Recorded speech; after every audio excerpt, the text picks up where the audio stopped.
Welcome back, and today I have a portfolio to review of one of our Discord community members. If you're not a member yet, make sure to check it out. The link should be down below. And what we're going to do is we're going to try to help out Suneha. This is a first case study. As a self-taught designer, I redesigned 4 key screens of Lieferando, a food delivery app. I started my UX journey in September, and now I'm seeking job opportunities to enter professionally into a field in Berlin or remote.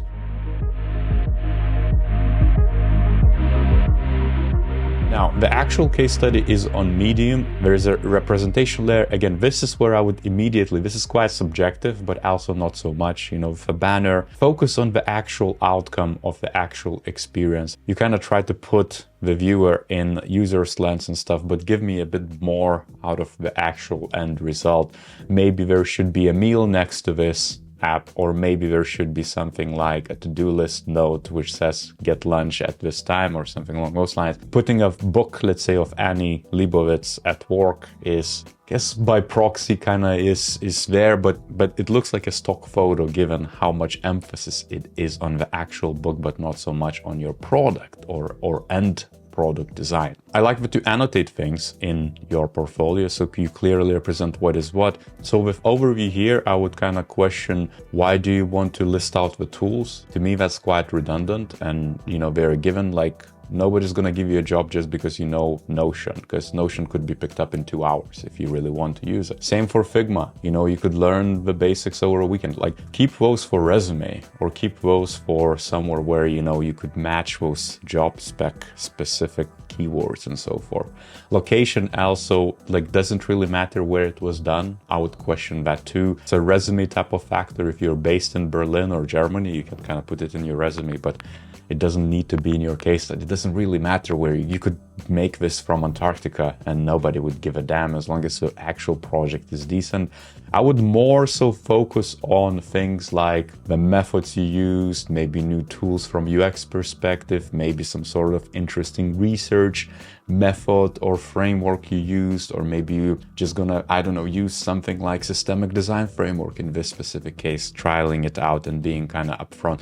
Basically kind of peppering in with the actual things which hiring manager is gonna care about instead of what you care about. And as you can see, Sunea writes about me, inspiration for a project, my personal views, things of that nature. So this case study really is almost like a blog post. Keep in mind that hiring managers, when it comes to reviewing candidates, are not gonna read through this. They might just glance over it, like I just did. Literally, I said about me, inspiration behind this project, my personal views. I'm just literally gonna glance the keywords that you probably want to compete with those, yada yada, and that's about it. I'm gonna care about the actual results in your work more so. So consider if you want to sidebar it, or maybe consider that portfolio site would be a better representation for this, so you can kind of add it into sidebar or somewhere, or collapse that information. But you want to kind of guide the user through a journey which it would make sense for them. Again, not necessarily the story you want to take for your peers or share it with the design community, because people who are going to review your portfolio are likely going to be senior to you. That's another thing to keep in mind.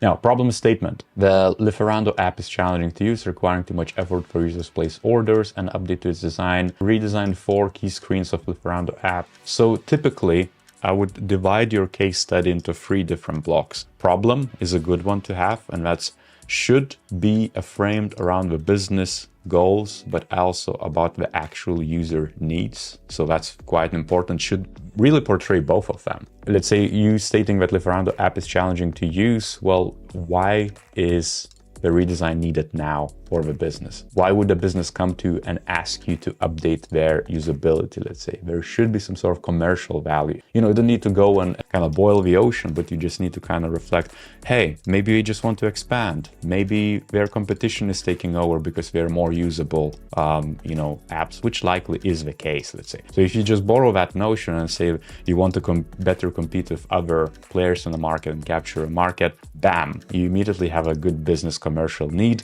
And now you can say, I could answer that with usability improvements. That's a hypothesis to have, let's say. The second block, though, would be the approach. What are you actually going to do? And the last one would be that solution or end result, the outcome.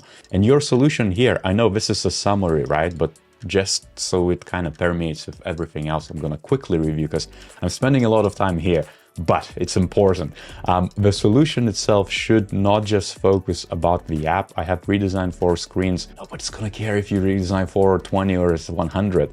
Just say that, hey, you proposed a brand new experience, which one is usable, answers some sort of UX factors, is more efficient, more delightful, yada, yada. You can express it in a lot of different goals, right? But tell exactly what you did and how it's gonna impact the user lives. I know you're stating this enhanced interface is tailored to meet user expectations. What are they? What is the person X actually get out of this new experience? Retention and elevate user satisfaction. This is what I would have in a problem statement instead. And I know you're staying aiming to boost, meaning you're not sure if it did boost as a solution. That's exactly why you should put it in a problem statement somewhere in the beginning. And in that case, you can kind of say, this is how I'm going to measure my end result. And the solution should be reflective of the actual results. So you could user test, you could do a lot of different things. Now the prototype, I would ideally like you to voice over the prototype.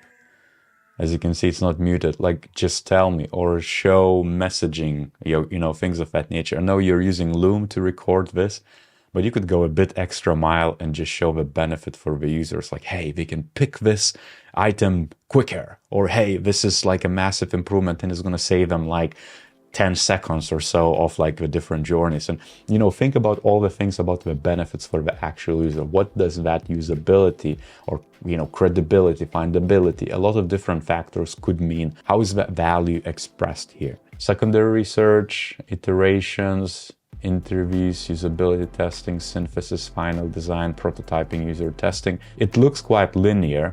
So that's something to keep in mind, because typically companies are going to be very wary, especially if they're, let's say, early stage startups. They're going to want to move agile, and if they're going to see something like a roadmap, they're going to like lose their minds. So one, I would recommend you to skip entirely the weeks, because they don't really matter. It depends on the size of the challenge. Like, you don't have to tell it a prompt. You already listed that it took you 2.5 months. That's good enough. Don't go into more specifics on that, because reality is very messy when it comes to UX. And your steps here are a bit questionable. I would ask you, like, what did you iterate on, let's say, as a second step from secondary research? I see you did interviews, usability testing. So I guess you did some secondary research. I presume you then designed something, iterated on it, then you tested it and did interviews with the people, and then synthesized results, and then finally design. Like, basically there is a lot of mixed stuff. If you are running both research and design in parallel, split those two together. Just show me quickly, and at a glance I can kind of make a sense of like your thinking and how you approach this. That's, to me, is a bit missing. You could abstract it further and just say, hey, I did discovery, and this is the steps I took in a discovery. I did like iterative design, and this is the step I did, and then I did some sort of evaluation, which is a third block, and this is the steps I did. Or you could split it in part, like in horizontally, and say this is research, this is design, this is some sort of other bits, but make sure to compare apples to apples so it resonates and it's quick.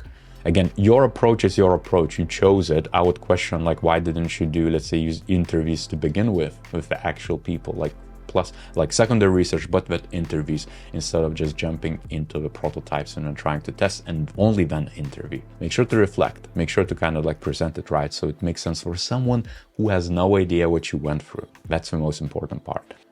You took the reviews, which is good. I like this representation, but now what I would like to see, and again, I hammer this point, is journey maps. It's the flows, basically, you know, splitting that actual app plus what happens before people engage with the app and after, and then showing me pain points, because that shows much more strategic thinking and holistic thinking. It doesn't kind of show that you just took a few screens and then said, oh, what could I improve on it? Because that doesn't really matter. You need to think much more holistically, because you improve user experience, not necessarily the product itself or like the product flow. That's like a secondary goal here. Not gonna go too much into detail. I like that kind of like, hey, nothing really works, can't review, yada yada. This is perfect. I think that's exactly where you can extract and maybe highlight. I would just look for bigger themes as well. Users find the app outdated, not user-friendly, orders are not visible. This is all app related and usability related. Again, it would tie into your hypothesis of what you want to improve. Is it just the app, or do you want to look at it as a service and kind of make it like a bigger problem to address? And next you have competitive analysis, right? Like where you compare different designs. It's less about designs really. It would be about the ease of use of the app. It would be, again, findability of the different bits, maybe a checkout flow, maybe credibility of a brand, maybe, let me just bring up quickly, like UX factors. Again, look into it. Maybe I can cover this in a Design Tool Tuesday video, so bring it up. But there is a lot of things like this. These factors is something you could look in a competitive analysis if you're there to update the product experience. So you could say on usability, how useful it is, how usable, how valuable, how findable, how credible, how desirable, how accessible, and then rate those competitors, let's say, at the higher end. And maybe even be more specific than that if you need to. But you can use some sort of framework which already exists. And I always scratch my head, like, why do designers try to reinvent the wheel, or just look at the visual design and then make it like a call with what you change. Make it more strategic, more structured. It's going to benefit you. Make you look like a really tuned in UX designer, basically. So Google immediately and can find and then make your competitive analysis based on that. You kind of have like the framework to make your decisions. I would want to literally see, because there is a lot of here and I know I'm skipping, but hiring managers are also going to spend less time than I'm even now here. I want to see before and after. Show me what you did. Tell me how many iterations you did, maybe 20, and just say, this is the first, this is the last one because of all the insights you got, what were the key changes, and I'm happy with that. You know, you don't have to go into specific details. And if you want to, and you think there's gold in those details, well, then add some links or expandable panels or something to look into deeper, so someone could. And then you ran some sort of questionnaire, affinity map it. This is where I would call you out, like super technical specific bit on quant analysis and general research practices. But do you prefer food images on the app? Try to stay away from binary answers, yes or no. People prefer images, I can tell you that already. You don't need to check it like that. If you were to apply it to something like a research-heavy position, it would probably not land, because this is very fundamental to how the survey should be designed and what you should be looking for, and you know, the guiding principles, the actual biases and how you frame things. Final design, so okay, you have current and then you have redesign, so before and after what I was looking for, that's great. It's good what you added, but I would more so look at the benefit to the user, basically. You could literally summarize the heuristics. You could literally add, I don't know, the insights from the actual usability testing, quotes, things of that nature. You could break down and say, this is why I did it, because this is what test results told me. And then you go through a lot of information here. So again, consider if you want to kind of streamline it a bit and kind of at what level do you abstract the things here? Now with learning and reflections, that's good, but try to think less about yourself, but more about the actual experience and the actual product shape up. And you highlight things like one notable challenge was recruiting appropriate participants. I would kind of want specific. What does appropriate mean?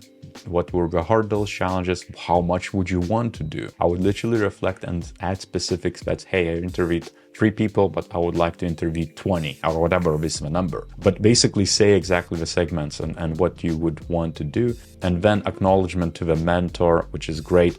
Now, going back, I couldn't find any type of representation of the users. And this is a big one. Again, I could have missed in the details, but you need to call out, again, customer segments, personas at the minimum. Again, you don't have to use them if you don't think it's useful, but you have to represent somehow that you considered the users, and that's how you selected people for the surveys or testing or things of that nature. This is whose answers or whose problems you're trying to solve, basically. It could be jobs to be done. It could have no face, let's say. It could be just business worker in small startup or something like that, and you need to outline their jobs to be done, and then you can answer their problems. But you need to be specific, because otherwise you're designing for all and likely for yourself only, and that then would raise some red flags for people who review this, because someone who worked in UX knows how specific you have to be with whose problems you are targeting. And that's what I was missing in this case study.